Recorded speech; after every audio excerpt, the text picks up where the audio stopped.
দেখো এখন আমার দেখাচ্ছে ট্রিপ এফে 18.4 কিলোমিটার চলেছে। আর আমার যতদূর মনে আছে ট্রিপ এফ যেই মুহূর্তে অ্যাক্টিভেট হয়েছিল সেই মুহূর্তে আমার রিডিং হয়েছিল প্রায় 432 সামথিং এরকম হবে। তো দেখতে গেলে 450 কিলোমিটারের উপরে চলে গিয়েছে একটা ফুল ট্যাঙ্কে। এখনও পর্যন্ত রিজার্ভে যা পেট্রোল আছে সেটা যদি আমি চালাই তাহলে মানে পুরো শেষ হয়ে যাওয়া অবধি টিল দ্য এমটি, তাহলে আমার প্রায় 500 কিলোমিটার চলে যাওয়ার ক্যাপাসিটি রয়েছে। এবার সামনে পেট্রোল পাম্প থেকে আমি ফুল ট্যাঙ্ক করে দেখব কতখানি তেল আসছে, তারপর টোটাল কিলোমিটারটাকে ডিভাইড করলে বেরিয়ে যাবে যে কি মাইলেজ পেলাম।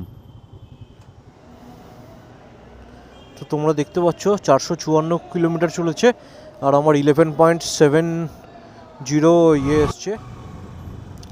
তো মোটামুটি দেখলে 453 কিলোমিটার চলার পর আমি পেট্রোল ভরালাম আর তাতে এলো ওই 1233 টাকার পেট্রোল, মানে লিটারে দেখতে গেলে 11.7।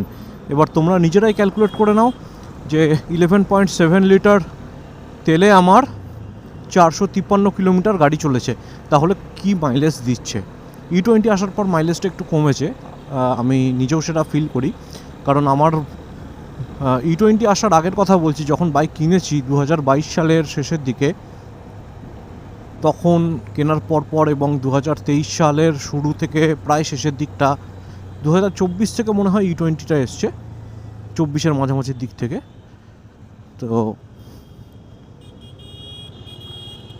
তখন আমার ক্যালকুলেশন করা আছে এই সিটিতে আমি 41-40 এরকম এভারেজ পেয়েছি, আর হাইওয়েতে গেলে 43-44 অবধি এভারেজ পেয়েছি। মানে অনেকেই বিশ্বাস করে না 250cc কী করে এত মাইলেজ দেয়, যেহেতু SOHC সেট আপ, তো পুরো পোটেনশিয়ালটাকে নিগড়ায়নি কোম্পানি, যার জন্য মাইলেজটা ভালো দেয়। যদি একটু ধরে চালানো যায়, একটু ভালো স্মুথ ইঞ্জিন অয়েল ইউজ করা হয়, ফুল সিনথেটিক ইঞ্জিন অয়েল, ঠিকঠাক এয়ার প্রেশার যদি মেনটেন করা যায়, ক্রুজিং স্পিডটা যদি ঠিকঠাক মেনটেন করা যায়, রাফ থ্রটলিং না করা হয়, তাহলে খুব ভালো মাইলেজ দেয়। তো ঠিক আছে, ক্যালকুলেট করে দেখো তোমরা কত মাইলেজ এলো, আর কমেন্ট বক্সে অবশ্যই জানিও। দেখো এখন আমার দেখাচ্ছে ট্রিপ এফে 18.4 কিলোমিটার চলেছে।